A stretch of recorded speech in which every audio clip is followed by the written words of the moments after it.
Halo teman-teman semua, apa kabar kalian? Semoga kalian sehat-sehat aja ya. Di video kali ini, anak dua tak pada nongkrong di sini nih, pada ngumpul karena kita akan ngebahas satu buah motor dua tak yang sangat-sangat legendaris.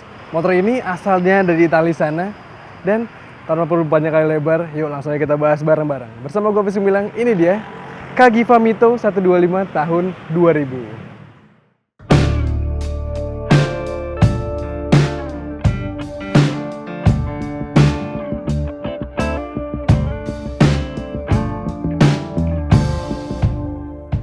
Anyway, sebelumnya minta maaf banget kalau suaranya agak berisik nih, karena kita syuting lagi di bengkel dan juga di pinggir jalan posisinya.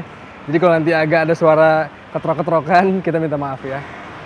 Tapi sebelum kita bahas motornya, kita bahas dulu soal brandnya nih. Kalian mungkin agak kurang familiar sama brand Cagiva, karena Cagiva ini memang brand tua asal Italia sana, tepatnya dari kota Varese, Italia sana. Pertama kali muncul ke dunia, pabriknya pada tahun 1950-an, tapi mulai produksi motor pada tahun 1978. Nah, brand Cagiva sendiri merupakan singkatan dari nama pemiliknya nih. Pemiliknya adalah Pak Castiglione Giovanni. Cagi, asalnya dari kota Varese, makanya Cagiva. Lumayan ngeksis deh ya, sampai namanya jadi nama brand sendiri. Dan sejak peluncuran motornya, Cagiva ini ternyata lumayan banyak menarik perhatian masyarakat. Di Italia sana, Cagiva ini termasuk salah satu brand yang ditakutin lah. Penjualannya cukup banyak, makanya di tahun 1985 Cagiva ini mengakuisisi brand Italia juga, yaitu Ducati. Makanya mungkin kalian bisa ngelihat nanti motor-motor Cagiva dan Ducati ini agak mirip-mirip desainnya. Nah, di awal kerja sama Ducati dan Cagiva ini, memang desainnya yang tadi gue bilang banyak yang mirip-mirip, karena desainer motornya sebenarnya adalah satu orang, yaitu Massimo Tamburini. Kalau bisa dibilang pada masanya, Pak Massimo itu lumayan hits banget lah sebagai desainer motor. Dan untuk Cagiva Mito ini adalah motor yang pertama kali meluncur ke dunia sejak tahun 1989. Berarti udah ada Pak Massimo tuh di situ. Tapi model yang itu bertahan sampai tahun 1995. Dan keluarlah model yang bentukannya kayak gini nih. Bisa dibilang ini adalah model yang generasi keduanya. Kalau yang pertama itu modelnya masih pakai lampu yang bulat di depan 2 buah. Dan yang menariknya adalah di model yang pertama itu dia pakai mesin yang 7 speed nih atau 7 percepatan. Sementara di model generasi keduanya ini ternyata dipangkas jadi cuma 6 speed aja nih. Nah, yang menarik juga, Cagiva Mito ini sejak pertama kali meluncur ke dunia pernah dipakai sama pembalap MotoGP yang legendaris banget, yaitu Valentino Rossi. Dulu Mbah Rossi itu balapnya pakai Cagiva Mito ini. Dari mulai generasi pertama sampai yang ini juga pernah doi pakai. Jadi motor ini lumayan banyak sejarahnya dan juga menarik banget buat kita bahas. Oh iya, anyway, sekarang Cagiva itu brandnya udah mulai nggak fokus sama brand sendiri. Sekarang doi fokus buat ngembangin MV Agusta. Jadi kalau kita mungkin namanya udah kita lupakan, tapi motor-motor rakitannya sampai sekarang masih ada di dunia ini. Yuk, sekarang sejarahnya udah lengkap gue jelasin ke kalian. Mungkin kalau ada yang salah-salah atau ada yang kurang, kalian bisa tambahkan di kolom komentar di bawah. Sekarang kita lihat aja detailnya motor ini satu persatu dari bagian depan dulu.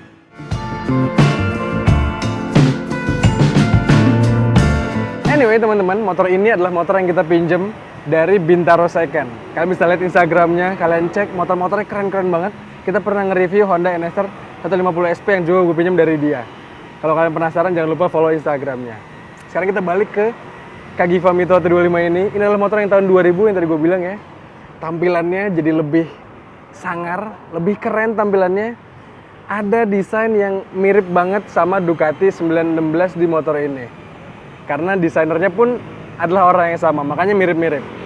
Tapi memang Cagiva Mito generasi kedua ini atau Evo 2 ini, tampilan depannya khas banget. Lampu depannya menyipit tapi panjang gitu. Pastinya masih pakai bohlam halogen biasa di sini.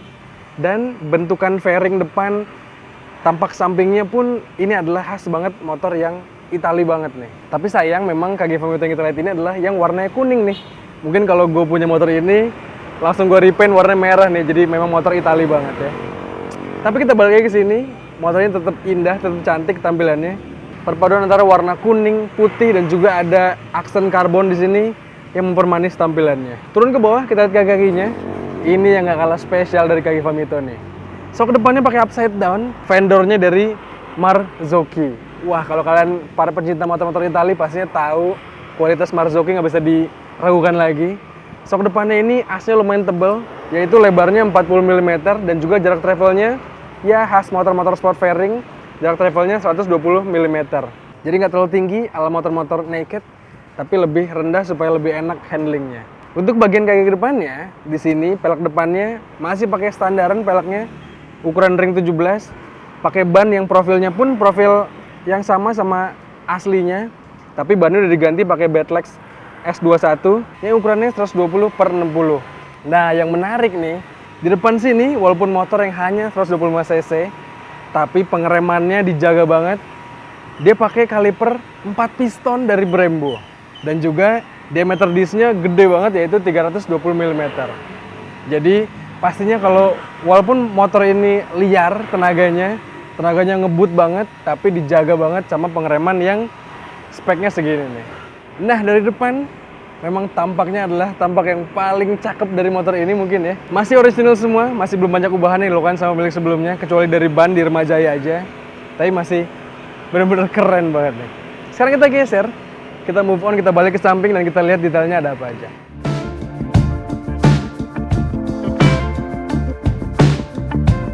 Nah, tampak sampingnya, desain dari Cagiva Mito ini memang mencirikan banget motor tua dari Italia sana. Desainnya khas banget, desain motor-motor Italia ya. Di depan sini bentukan fairingnya ada lubang gitu, ada scoop untuk membantu pendinginan dari radiatornya ini. Memang motor ini motor 2 tak, 125 cc dari namanya kita tahu. Bahkan kelasan motor 2 tak asal Italia ini ternyata udah pakai electric starter nih. Nanti kita nyalain sama motornya. Nah, dari samping sini juga kelihatan kalau rangka dari Cagiva Mito ini yang mirip banget kayak motor-motor Moge Italia ya pastinya. Dia pakai rangka aluminium bahannya dan modelnya ini twin spar. Jadi memang motor ini bisa dibilang Moge versi kecil lah ya. Terus kalau tadi kita udah bahas fairing sampingnya, bahas rangkanya, kita naik ke atas sedikit. Di sini ada bodi tambahan gitu ya, yang ada aksen karbonnya, manis banget. Dan di atas ini ada tangki bensin yang walaupun gede nih, terus juga berotot banget tampilannya, tapi ternyata kapasitasnya kecil nih, karena kapasitasnya hanya 12,5 liter bensin. Tangkinya ini bisa diangkat, dibuka aja klip depannya. Nih diangkat gini, di sini kita bisa mengakses oli sampingnya dan juga air radiatornya nih, dan juga banyak kelistrikan-kelistrikan lainnya lah di sini.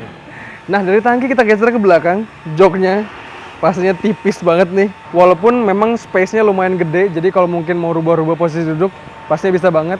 Nanti gue tunjukin posisi duduk gue di sini. Kita geser ke belakang, kita lihat bodinya, wah semok banget nih ya. Di sini bodinya bener-bener bohai banget, dan di sini ada air scoop gitu tuh. Jadi angin dari depan bisa masuk ke belakang, dan juga ini bukan hanya aksen, tapi bener-bener lubangnya bisa buat jadi jalur angin nih. Nah, kalau tadi jok depannya tipis, jok penumpangnya, alah ini bener-bener kayaknya triplek doang nih dikasih kulit. Karena bener-bener nggak nyaman banget pastinya. Walaupun motor ini pastinya bisa mengakomodir untuk penumpang boncengan. Karena di sini ada footstep-nya nih. Dan juga khas motor jadul di sini ada besi tambahan, mungkin buat gantungin helm ya. Kita balik ke depan lagi, kita bahas mesinnya. Tadi gue kelupaan ngebahas. Motor ini Cagiva Mito 125, mesinnya 125 cc, 1 silinder 2 tak, tapi tenaganya diklaim bisa ngeluarin tenaga sebesar 34 daya kuda di putaran mesin 12.000 rpm, dan juga torsinya di 23 Nm di putaran mesin 11.000 rpm. Nah, untuk motor ini ternyata udah diremajai sama milik sebelumnya. Karburator aslinya yang merupakan kepunyaan Del Orto yang legendaris banget ternyata diganti.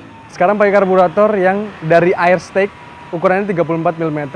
Nah, diklaim juga Cagiva Mito ini bisa berlari sampai dengan 170 km per jam.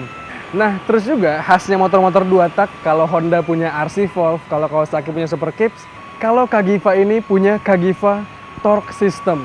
Jadi di putaran mesin tertentu, tenaganya akan bertambah kencang, klepnya akan terbuka, jadi kalian bisa ngerasain sensasi mesin yang benar-benar gaspol nih. Nah, ubahan juga di motor ini ternyata diganti knalpotnya. Knalpot standarnya diganti pakai punyanya Asterbis nih. Tapi motor ini karena dijual juga di Eropa sana, jadi standar emisinya udah lolos Euro 2. Tapi saat ini dunia udah pakai standar emisi Euro 4, jadi mungkin dengan emisi segitu pastinya udah nggak layak lagi. Yuk, sekarang kita geser ke bagian belakang.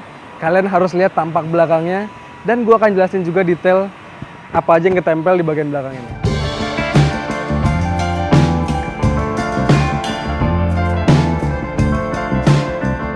Nih, sekarang kalian lihat tampak belakangnya. Yang tadi gue bilang, semuk banget ya dari belakang sini. Ini dia air scoop yang tadi gue bilang juga. Dan di sini walaupun tampak belakangnya kelihatan agak-agak motor tua, tapi khas banget nih. Model stop lampnya dia pakai model yang motak 2 buah gitu nih. Jadi khas banget Kagifa Mito. Dan juga di sini ada stiker dan juga di sini ada grafis tulisan Mito gini yang ternyata merupakan cat yang langsung nempel. Jadi di sini perpaduan antara warna kuning, putih, ada tulisan Mito di sini, memang khas banget motor ini. Oh ya, tadi gue bilang di sini ada besi untuk helm ya, tapi ternyata ini besi adalah untuk cantolan. Kalau kita lagi bawa barang, lagi touring, diikat aja dan talinya cantolin ke sini. Sementara untuk helm ada tambahannya di sini nih. Nih, ada pengunci gitu untuk helm kalian. Nah, turun ke bawah, kita lihat kaki belakangnya. Di sini model shock belakangnya, model shock tunggal pastinya, monoshock. Clearnya warna kuning gini springnya dan lumayan rebah posisinya. Terus juga di sini model lengan ayunnya, bahannya aluminium dan juga dikasih clear warna abu-abu gini ya, yang senada sama model sasisnya. Nah, model lengan ayunnya ini atau armnya ini adalah model yang banana arm. Jadi memang kelihatan racing look banget ya motor ini. Nah, untuk urusan kaki belakang, di sini peleknya pun sama ring 17 juga, tapi yang pasti belakang lebih lebar profilnya dan dipakein juga ban Badlex S21. Ukurannya 150/60. Ini adalah ukuran standar sama ukuran yang memang dari Kagifa-nya ya. Nah, untuk pengeremannya, yang depan tadi pakai kaliper Brembo 4 piston, di belakang pun sama, pakai Brembo juga tapi kaliper 2 piston aja. Dan disc brake-nya ukuran 230 mm. Nah, tadi kelupaan pas gue berdiri di sini jadi kelihatan ini tangki bensinnya di sini ada kerannya nih, jadi ada on ada off. Oke, sekarang udah lengkap gue bahas dari depan, samping dan belakang. Sekarang kita duduk di motor ini untuk gue liatin posisi duduknya gimana dan juga ada apa aja di bagian stang-stangnya serta instrumen clusternya. Nah, teman-teman, tinggi gue adalah 178 cm dan posisi duduk gue di Kagifa Mito ini pastinya khas banget motor-motor sport fairing ya. Motor ini tinggi joknya hanya 760 cm dan bobotnya kalau gue cek di spesifikasinya sih hanya 129 kg, tapi itu bobot kosong. Kalau diisi bensin full pastinya lebih berat lagi. Nah, khasnya motor-motor sport fairing yang balap banget gitu ya, dia pakai stang yang modelnya under yoke. Kalau untuk orang-orang yang punya perut offside, pastinya nekuk banget nih perut kita di sini. Dan pastinya kalau kita touring jarak jauh pakai motor kayak gini, pasti pergelangan tangan akan gampang pegel dan juga di sini bahu pasti akan menopang berat badan nih. Nah, kalau kaki gue naik ke footstep, posisinya ternyata footstepnya lumayan tinggi, jadi kaki gue lumayan nekuk banget nih. Dan posisi model kayak gini memang siap banget buat dipakai kebut-kebutan. Nah, yang menarik di sini kalau kita lihat area dashboardnya ini, ternyata posisi rumah kuncinya nggak disimpan di segitiga stangnya, melainkan agak dekat ke tangki nih. Nih kuncinya klasik banget, nggak tahu nih gue kunci asli atau kunci serep nih. Kita coba nyalain ya. Dan juga di sini di depan kita langsung kelihatan ada 3 buah dial lingkaran semua. Di sini yang paling bawah sih ada temperatur mesin. Di sebelah kirinya dikasih list kuning gini ada speedometer dalam kecepatan km per hour. Di sebelah kanan ada tachometer yang bisa raving sampai 14.000 RPM nih. Wih, gokil. Nah, di sini kilometernya ternyata udah 10.679 km. Di sini benar-benar masih klasik banget. Sementara untuk bagian stangnya coba kita lihat di sebelah kiri. Nah, ini handle couplingnya buatan dari CRC atau Kagifa Research Center. Pun ada di sini logo CRC di area tachometernya. Sebelah kirinya di sini ada pass beam di sini, sen dan juga di sini ada klakson. Di sebelah kanannya, nah karena tadi rem depannya dia pakai kaliper dari Brembo, jadi master rem setnya pun pakai Brembo nih. Untuk minyak remnya pakai Brembo tangkinya dan handle rem depannya pun Brembo nih. Terus juga di sini sebelum kita nyalain motornya, kita lihat dulu di sini ternyata dia udah kasih steering damper nih. Jadi kalau untuk kita riding kebut-kebutan, pastinya akan ngerasa lebih stabil kalau ada steering dampernya. Yuk, sekarang kita nyalain aja motornya kali ya.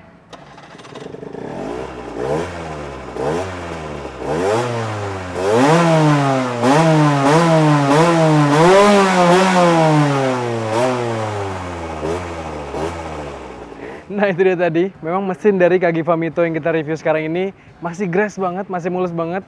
Walaupun udah ada pergantian di daerah karburatornya ya. Tapi menurut gue masih layak banget buat kalian pertimbangkan. Kalau kalian memang benar-benar punya duit nih. Sekarang gue kasih tahu aja berapa harganya ya.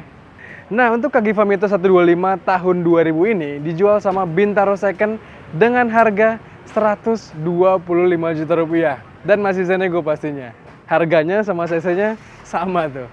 Tapi motor ini adalah motor yang CBU utuh dari Italia sana.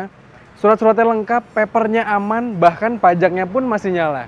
Jadi kalau kalian beli motor ini, bener-bener worry free dan juga pastinya masih layak banget. Jadi menurut kalian gimana? Kira-kira apakah dengan budget segitu layak buat mengoleksi Kagifam itu ini? Coba sampaikan di komentar di bawah. Dan juga nih habis kalian komen, jangan lupa untuk kalian like video ini, kalian share ke teman kalian, dan juga kalian jangan lupa untuk subscribe channel Tepasbuka Otomotif. Oke, gue Fis pamit. Ciao.